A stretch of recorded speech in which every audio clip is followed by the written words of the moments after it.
அன்பார்ந்த நேயர்களுக்கு 5 ஸ்டார் சலப்பறைகள் சார்பாக வணக்கம். இன்றைக்கி என்ன குழம்பு அப்படின்னா கருணைக்கிழங்கு புளிக்குழம்புங்க. அதாவது கருணைக்கிழங்கு அது நிறைய பேர் கொஞ்சம் செஞ்சுருக்க மாட்டாங்க, பார்த்துருக்க மாட்டாங்கன்னு நினைக்கிறேன். இது வந்து மெடிக்கல், அதாவது மருத்துவ குணம் நிறைந்த கிழங்குங்க. எதுக்கு அப்படின்னா இந்த பைல்ஸ் ப்ராப்ளம் அது மாதிரி இருக்கவங்களுக்குலாம் ரொம்ப ரொம்ப நல்லதுங்க. மற்ற எல்லாருக்குமே நல்லது, மேக்ஸிமம் அவங்களுக்கு வந்து ரொம்ப நல்லதுன்னு வச்சுங்களேன். இது வந்து இதுதாங்க கருணைக்கிழங்கு. இது நம்ம சந்தையிலலாம் வாங்கினோம் அப்படின்னா கொஞ்சம் புதுசாக இருக்குங்க. புதுசாக செஞ்சேன்னா நான் நாக்கு கொஞ்சம் பிச்சுக்கிற மாதிரி இருக்கும். அதனால் நீங்கள் சந்தையில் வாங்கினீங்க அப்படின்னா வாங்கி நம்ம வீட்டில் வெளியே வச்சுட்டு ஒரு 10 நாள், ஒரு வாரம் 10 நாள் அது சுருங்கட்டும். அந்த பாருங்கள், அந்த மேல் தோல் பாருங்கள் சுருங்கின மாதிரி இருக்கும். இது மாதிரி சுருங்கி இருந்துச்சுன்னா டேஸ்ட் அவ்வளோ நல்லா இருக்குங்க. கிழங்கும் நல்லா அருமையாக இருக்கும் குழம்புக்கும். இப்போ வந்து நான் வந்து இங்கே சந்தையில் வாங்காத பழமுதிர்ச்சோலையில் வாங்கினேங்க. பழமுதிர்ச்சோலையில் உங்களுக்கு வந்து காஞ்ச நல்ல கிழங்கு கிடைக்கும். இது மாதிரியே நம்ம சுருங்கினது பழைய கிழங்கு நம்மளுக்கு கிடைக்கும். இந்த கிழங்கு நம்ம வாங்கிக்கலாம். தேவையாக இருந்தால் நம்ம சந்தையில் வாங்கி ஒரு வாரம் 10 நாள் வீட்டில் வச்சுருந்து செய்யலாம். இல்லையா பழமுதிர்ச்சோலையில் உங்களுக்கு உடனடியாக செய்யணும் அப்படின்னா பழமுதிர்ச்சோலையில் நம்ம வாங்கிக்கலாம். வாங்கிட்டு உடனே நம்ம தேவையான செஞ்சுக்கலாம். இது வந்து அவ்வளோ உடம்புக்கு நல்லதுங்க. ஒரு 10 டேஸ், ஒரு 15 டேஸ் வரை இந்த புளிக்குழம்பு செஞ்சு கொடுத்தோன்னா உடம்புக்கு அவ்வளோ ஒரு நல்லது. இப்போ பாருங்கள், தேவையான பொருட்கள் என்னென்னா, இந்த கிழங்கை வந்து நல்லா சுத்தமாக கழுவிட்டு, அதாவது ப்ரெஷர் பேன் ஆர் குக்கர் ஒரு 3 விசில் மட்டுங்க. நம்ம எப்படி உருளைக்கிழங்கு வேக வைக்கிறோமோ அது மாதிரி இந்த உருளைக்கிழங்கு கொஞ்சோண்டு உப்பு, மஞ்சத்தூள் இதை போட்டு வேக வச்சுக்கோங்க. இது அடுத்து இது தேவையான பொருட்கள் இங்கே பாருங்கள்: சீரகம், கட்டி பெருங்காயம், வெந்தயம், அதுக்கடுத்து சின்ன வெங்காயம் நிறைய அரிஞ்சு வச்சுக்கோங்க. அதுக்கடுத்து கொத்தமல்லி தழை, கருவேப்பிலை, கொஞ்சம் அரைச்சி ஊற்றுறதுக்கு தேங்காய், கொஞ்சம் பொட்டுக்கடலை, அவ்வளோதாங்க. அதுக்கடுத்து புளிங்க, ஒரு பெரிய எலுமிச்சை செலவு ஐஸ் அந்த சைஸ் செலவு உங்களுக்கு புளி. அதுக்கடுத்து தேவையான வந்து கடுகு, உளுத்தம் பருப்பு, நல்லெண்ணெய் தான் நல்லா சூப்பராக இருக்கும். அதனால் புளிக்குழம்புனால நல்லெண்ணெய் பெஸ்ட்டு. அதுக்கடுத்து மஞ்சத்தூள், அதுக்கடுத்து மிளகாத்தூளுங்க. இதுதானே தேவையான பொருட்கள். இப்போ நம்ம எப்படி செய்யலான்னு பார்க்கலாம். இப்போ பாருங்கள், அதாவது நீங்கள் உருளைக்கிழங்கு எப்படி வேக வைக்கிறீங்களோ அதே மாதிரி ஒரு 3 விசில் மட்டும் போதுங்க. கொஞ்சம் உப்பு, மஞ்சத்தூள், கொஞ்சம் முழுகிற அளவு தண்ணி வச்சு வேக வச்சுட்டு அந்த தோலை உரிச்சிட்டு இங்கே பாருங்கள் கட் பண்ணி வச்சுக்கிட்டேன். எப்படி உருளைக்கிழங்கு நம்ம வேக வைக்கிறோமோ அதே சேம். இப்போ பாருங்கள் வேக வச்சுட்டு இப்போ பாருங்கள் கட் பண்ணி வச்சுக்கிட்டேன். இப்போ பாருங்கள் அடுப்பை பற்ற வச்சு நம்ம எப்படி செய்யலாம்னு பார்க்கலாம். இப்போ பாருங்கள் வானல் காஞ்சாச்சு.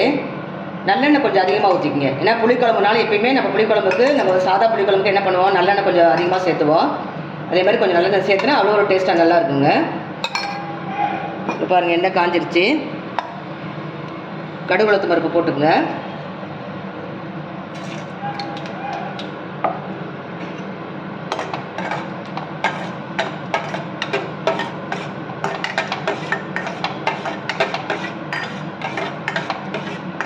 கொஞ்சம் மீடியமாகவே ஸ்டவ் வைங்க. கொஞ்சம் ரொம்ப அதிகமாக வேண்டாம், தீஞ்சிரும். கடுகு, உளுத்தம் பருப்பு எடுத்து வச்சுங்க. அதுக்கடுத்து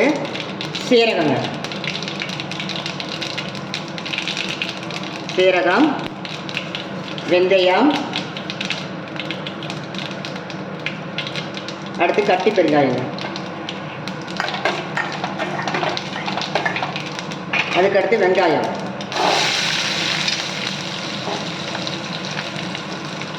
வெங்காயம் நல்லா வணக்கட்டுங்க.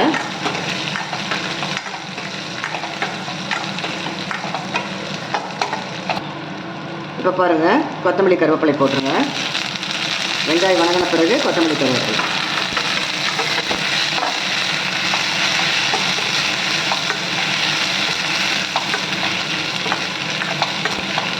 வெங்காயம் சின்ன வெங்காயம் கொஞ்சம் அதிகமாக போட்டால் அவ்வளோ ஒரு டேஸ்ட்டாக இருக்குங்க. சின்ன வெங்காயம் கொஞ்சம் அதிகமாக போட்டிருக்கேன் நான்.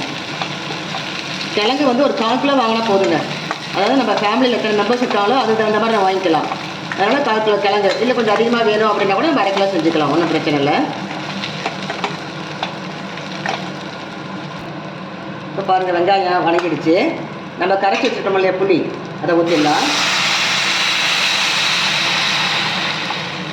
ஆல்ரெடி ஃபில்டர் பண்ணி வச்சுருக்கிறேன் புளி, அதை ஊற்றிடுங்க. இப்போ இதுக்கு தேவையான அளவு மஞ்சத்தூள், அடுத்து மிளகாய் தூளுங்க. காரம் உங்களுக்கு காரம் அதிகமாக வேணும்னா காரம் அதிகமாக போட்டுக்குங்க, இல்லை கம்மியாக வேணும்னா கம்மியாக போட்டுக்குங்க. அதுக்கடுத்து சால்ட்டுங்க, தேவையான அளவு சால்ட்டு. இப்போ இது வந்து நம்ம சுண்டணும். சுண்டைக்காட்டியுமே நம்ம என்ன பண்ணலாங்கன்னா இந்த தேங்காய் வச்சுருக்கோம் இல்லையா, தேங்காய் போட்டுக்கல அதை அரைச்சி வச்சுக்கலாம். நம்ம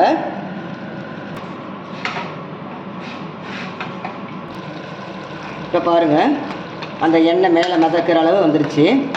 இப்போ இது வந்து நீங்கள் வந்து தேங்காய் வேண்டாம், வெறும் புளி குழம்போட போதும் அப்படின்னா நீங்கள் அந்த கிழங்கை வந்து எடுத்து வேக போட்டு நம்ம பண்ணிக்கலாம். இல்லை அப்படின்னா கொஞ்சம் குழம்பு அதிகமாக வேணும் அப்படின்னா நம்ம தேங்காய் கொஞ்சம் தேங்காய் கொத்தமல்லி தூள் போட்டீங்க அப்படின்னா பொட்டுக்கடலை தேவையில்லை. நான் கொத்தமல்லி தூள் போடலை, அதில் கொஞ்சோண்டு போட்டு, அதாவது ஒரு சின்ன ஒரு 2 ஸ்பூன் அளவு நான் பொட்டுக்கடலை போட்டிருக்கிறேன். இப்போ நம்ம அந்த தேங்காய் அரைச்சி வச்சுருக்கீங்களா, அதை ஊற்றிக்கலாம். நான் குழம்பு கொஞ்சம் வேணும்னு செஞ்சுக்கிறேன் நான். அவ்வளோதாங்க. இது கொஞ்சம் சுண்டணும். இப்போ நீங்கள் வந்து நீங்கள் குழம்பு செய்ய நேரம் இல்லை, டைம் இல்லை அப்படின்னா இந்த கிழங்கு வேக வச்சு பெப்பர் தூள் போட்டு நீங்கள் இதை சாப்பிட்டுக்கலாம்.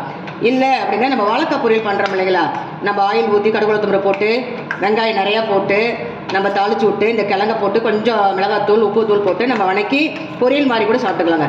ஏதோ ஒரு வகையில் நம்மளுக்கு வந்து இந்த சத்து வந்து இந்த கிழங்கோட சத்து நம்ம உடலுக்கு போகணும். அதனால் இங்கே புளிக்குழம்பு மாதிரி செஞ்சு சாப்பிட்லாம், தேங்காய் ஊற்றாமலும் சாப்பிட்லாம், இல்லை பொரியல் மாதிரி வச்சு சாப்பிட்லாம். இல்லை அப்படின்னா உங்களுக்கு வெறும் வாயில் பெப்பர் போட்டு நம்ம சாப்பிட்டுக்கலாம், வேக வச்சு பெப்பர் போட்டு சாப்பிட்டுக்கலாம். அதனால் இந்த சத்து நம்ம உடம்புக்கு சேருங்க. கொஞ்சம் சுண்டட்டும். இப்போ பாருங்கள், நல்லா சுண்டிடுச்சு. இந்த அளவு எவ்வளோக்கு எவ்வளோ இந்த புளிக்குழம்பு சுட்டுதோ அவ்வளோக்கு எவ்வளோ டேஸ்ட்டாக இருக்குன்னு வச்சுங்களேன். இந்த அளவு இருந்தால் போதும். இப்போ நம்ம இந்த கிழங்கை போட்டுடலாம். நம்ம வேக வச்சுருக்கோம் இல்லையா, இந்த கிழங்கை போட்டுடலாம். நான் 1/4 கிலோ கிழங்கு தாங்க வாங்கியிருக்கேன். அவ்வளோதான். போட்டு சும்மா 1 நிமிஷங்க அப்படியே பரட்டி விட்டு எடுத்து நம்ம பாத்திரத்தில் ஊற்றிக்கலாம்.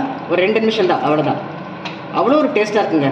நீங்கள் வந்து வெறும் புளிக்குழம்புல அந்த கிழங்கை போட்டு சாப்பிட்டாலும் சரி, இல்லை தேங்காய் கொஞ்சம் வேணும், நம்ம கொஞ்சம் குழம்பு வேணும் அப்படின்னா தேங்காய் கொஞ்சமாக அரைச்சி ஊற்றுக்குங்க. அந்த மெத்தடில் நல்லாயிருக்கும், சூப்பராக இருக்குங்க, அருமையாக இருக்கும். அப்படியே அது கட்டி பெருங்காயம் வாசனைக்கும் சீரகம் வெந்தயம் அது மாதிரி இந்த குழம்புக்கும் அவ்வளோ ஒரு டேஸ்ட்டாக இருக்கும் வச்சுங்களேன். பாருங்க, இந்த அளவு இருந்தால் போதும். நம்ம பாத்திரத்தில் வேறு பாத்திரத்தில் மாற்றிக்கலாம். இப்போ பாருங்கள், வேறு பாத்திரத்தில் நான் மாற்றிட்டேன். சூப்பரான கருணைக்கிழங்கு புளிக்குழம்பு ரெடி. இப்போ அந்த சாதம் சுட சாதம் பிளேட்டில் போட்டிருக்கேன். இங்கே பாருங்களேன், சாப்பிட்டா அவ்வளோ ஒரு டேஸ்ட்டாக, அந்த கிழங்கோட நம்ம அந்த புளிக்குழம்பை பரட்டி சாப்பிட்டோம் அப்படின்னா அவ்வளோ ஒரு டேஸ்ட்டாக இருக்கும் வச்சுங்களேன். இங்கே பாருங்களேன், இது வந்து உடம்புக்கு அவ்வளோ நல்லதுங்க. அதனால தான் ஒரு 10 நாளைக்கு ஒரு தடவை 15 நாளைக்கு ஒரு தடவை இந்த கிழங்கு நீங்கள் வாங்கி வச்சுட்டு இந்த புளிக்குழம்பு செஞ்சு குழந்தைங்களுக்கு கொடுத்தா எல்லாருக்குமே உடம்புக்கு ஹெல்த்தியான போயிடுங்க. அதனால் இந்த கருணைக்கிழங்கு புளிக்குழம்பை நீங்களும் செஞ்சு பாருங்கள், டேஸ்ட் பண்ணி பாருங்கள். இந்த வீடியோ பிடிச்சிருந்தா லைக் பண்ணுங்கள், ஷேர் பண்ணுங்கள், கமெண்ட் பாக்ஸில் கமெண்ட் பண்ணுங்கள், சப்ஸ்கிரைப் பண்ணுங்கள். 5 ஸ்டார் தலைப்பறைகள் சார்பாக நன்றி, வணக்கம்.